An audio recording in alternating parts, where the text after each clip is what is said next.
Linking X2 back again with game 3 of the MSI finals between DK and RNG. You know how it goes, and you probably have seen the results. It's now 1-1. DK managed to finally tie out the series with a banger of a game after the game 1 slugfest, which was like even a poorer performance from DK. Now it's 1-1. Let's see how the teams adapt after the blowout game 2.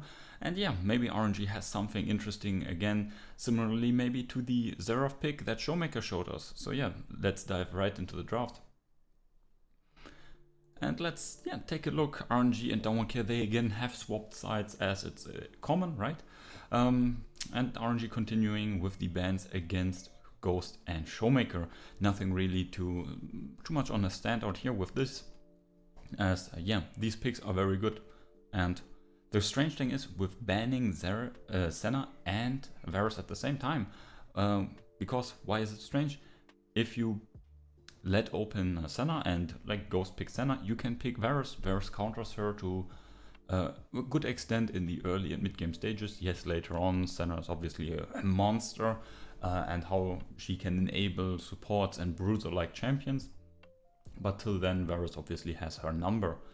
On the other side, nothing too strange. DK continuing with the Lucian bans here against Xiao and Cryan. I think that's okay. I mean, RNG showed that they're comfortable and potent with this pick. They're banning the Lee Sin themselves now. Khan had an immaculate performance on the pick. He was set up for success by his teammates, of course. But the execution of the pick and the strategies, or like mechanics you could call them, were on point, as mentioned in the past video. Even though he's a top laner, yes, Lee Sin is now in the meta, but not for long, right? It's not a pick that has been in the top lane meta for months or weeks. So yeah, that's the practice of Korean solo queue coming in right there. And the his mechanics, I think, were the best we saw from any Lee Sin at the moment. Other Lee Sins, had good performances, but the tiny mechanics that we see here and there did shine through. Of course, you now see that picks are being left open. Again, the junglers and the bot laners that are very contested, or like going in and there. And here the Thresh also is now open. But let's start here with the first pick, Udyr for Wei.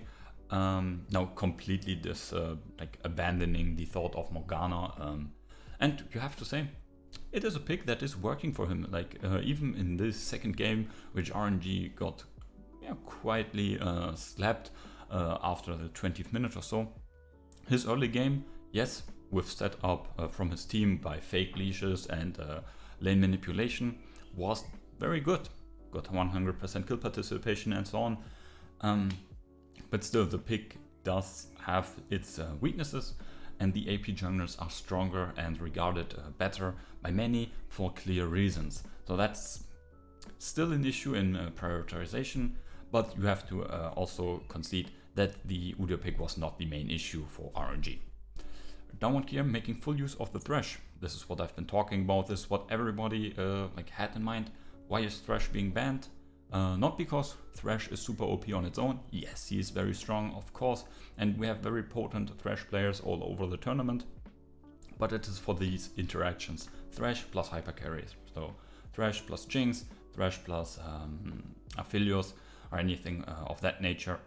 You could pair these up with something like Lulu and so on, but people don't really like to play these types of champions, and Thresh is the closest to an engaged tanky support like Nautilus, Leona, etc.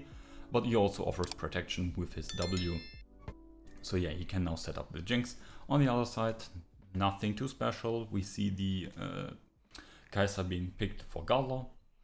And the Gnar, I mentioned that I think in the first game draft.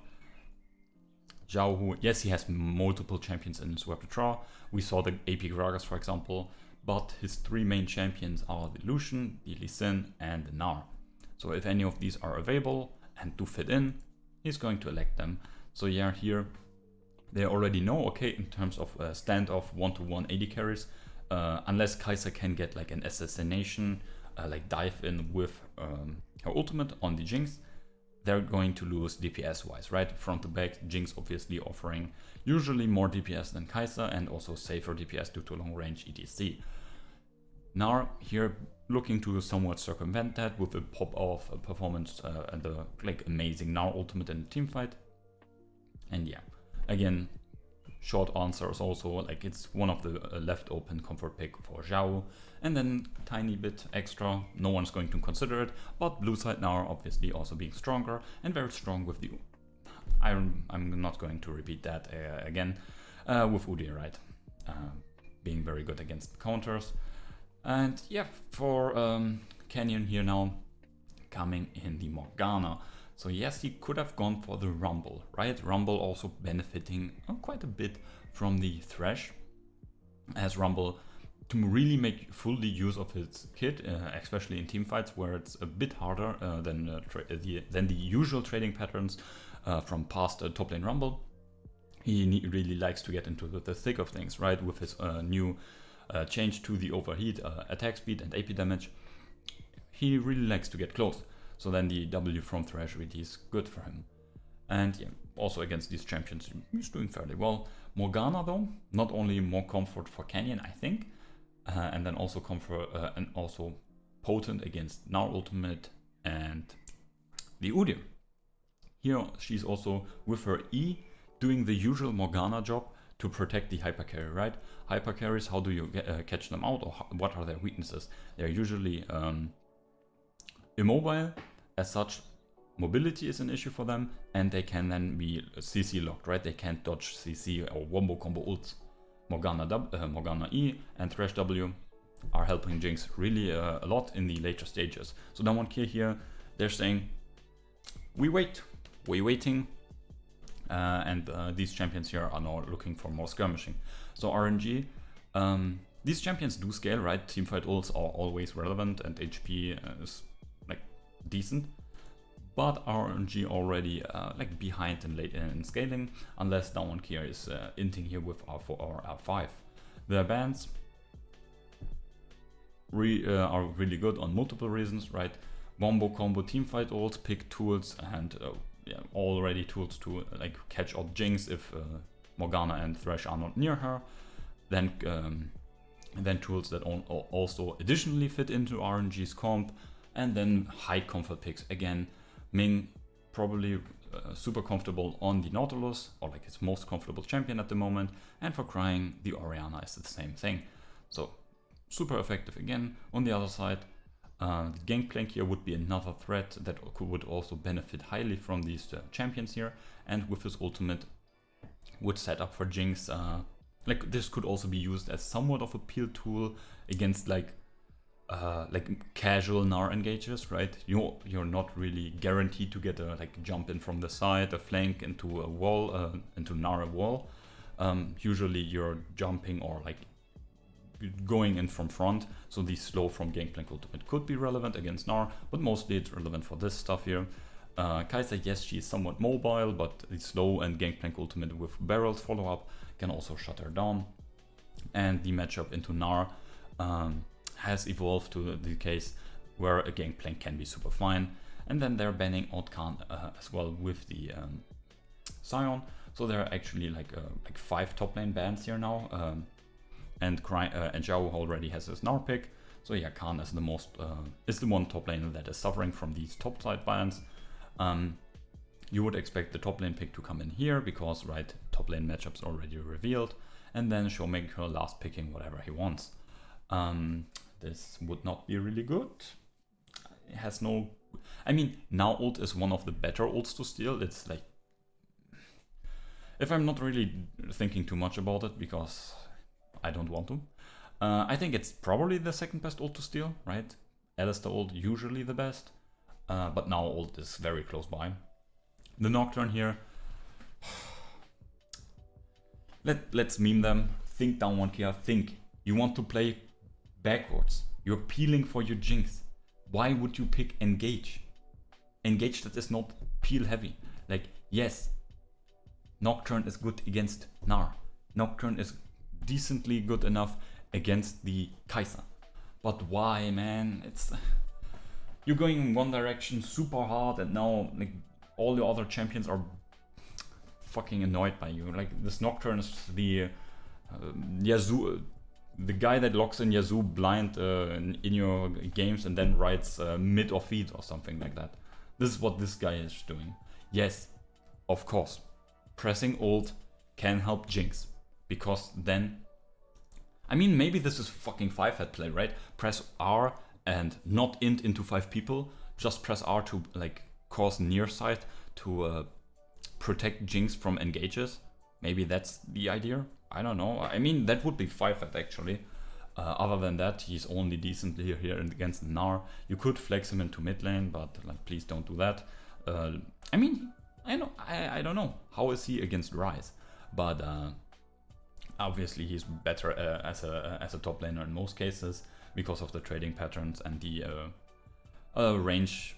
I mean, Gnar also is range, yes, but yeah, the shorter lane is not really beneficial for the way Nocturne wants to trade and like force longer trades with his Q and E. Is it his E? Whatever. So yeah, mid lane is not really his place. And getting here ShowMaker's Syndra with probably the SKT skin, right? Locking in the SKT skin obviously gives you additional pentakills every game and 10 to 15% more damage. Yeah, that's how I learned it. Obviously high comfort pick for him. And now let's wait till I swap the champions. Then let's talk about the different team comps and what they're going to do and what's going on here, right? So let's wait for this. So perfect. So top lane, Gnar versus the Nocturne. Now with Udyr on the blue side, mentioned it already.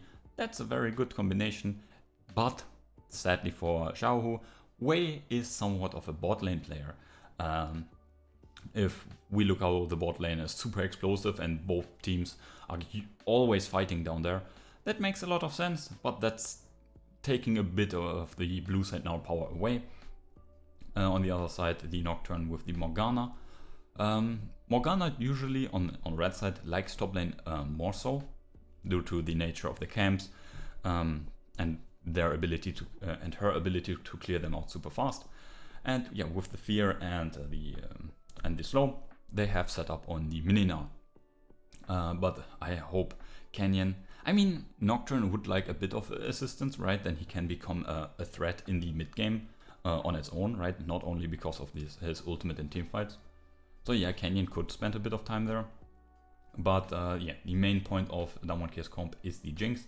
So protecting her and letting her like farm up is obviously the way to go.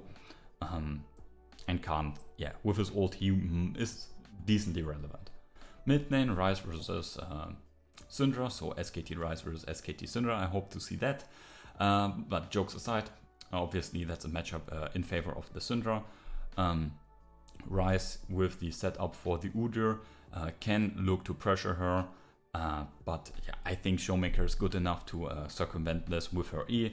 And yeah, the way Udyr approaches a gank is like super linear, so that's nice for her. In the 2v2, right, Ryze can be CC chained quite easily due to his short range and him needing to be closer to the waves to interact with it. And yeah, so overall I would give the pressure here to ShowMaker, but Ryze obviously is not really looking for the laning phase to then snowball mid-game through team fights and skirmishes. He likes skirmishes somewhat, but not really too much against Damon's setup here for the top to mid lane. He's looking more for split push potentially. RNG has shown split push interest in game number 1 and in past games as well. So yeah, maybe that's what they're looking for. I mean, they probably have accepted that Damon's with the Jinx and her friends has the stronger team fighting tools. So yeah, probably this is what they're looking for. The other champs are at least somewhat able to hold on 4v5 or like not get shredded, right? They're not perfect, right? They're lacking wave clear tools and range tools to interact defensively, but they at least have enough CC to not be doven completely, unless, right, it's like 10k gold diff. But at that point, it's over anyway. Talking about the bot lane, yes, Jinx and Thresh is very strong, but the early pressure obviously goes to RNG. even with Thresh bans probably not being live if I remember correctly, this should still be in their favor. So overall, I think Damwon has some interesting tech choices here with the Nocturne instead of a standard tank, because this is obviously an issue, right? They have no real frontline, even if they go Stridebreaker Nocturne. And on the other side, RNG has like two tanks and like a bruiser. The tanks are not really getting so much gold, so maybe you could call it 3 bruisers or whatever. So their 3 bruisers can be a bit tankier and soak up a bit of the damage. The problem for RNG though is the damage behind the tanks is also short range. So Damwon, if RNG is coming into them, Damwon can usually hit the damage dealers as well as the tanks. So yeah, they can kill the backline here just from longer range, right? So here I would give the advantage to Damwon. I think Ryze is not in a good spot at the moment. And I think, like if we look at all the lanes, RNG is on a timer because of the teamfight issue. And I think like split pushing is not super viable at the moment. And Nocturne with his ultimate has also a somewhat semi-global to match the semi-global of Ryze in in these situations. And yeah, I think we can sum this up as that. Coming to the end screen, so yeah, I've been blah blah blahing a bit longer, but yeah, I'm a bit hyped here for this final, I hope you noticed. So we see each other in draft number 4, where I hope Damwon is up 2-1, but we will have to see if that is the result of this game. Maybe RNG can get their step back on the game and set themselves up. We have to see. So till then, bye.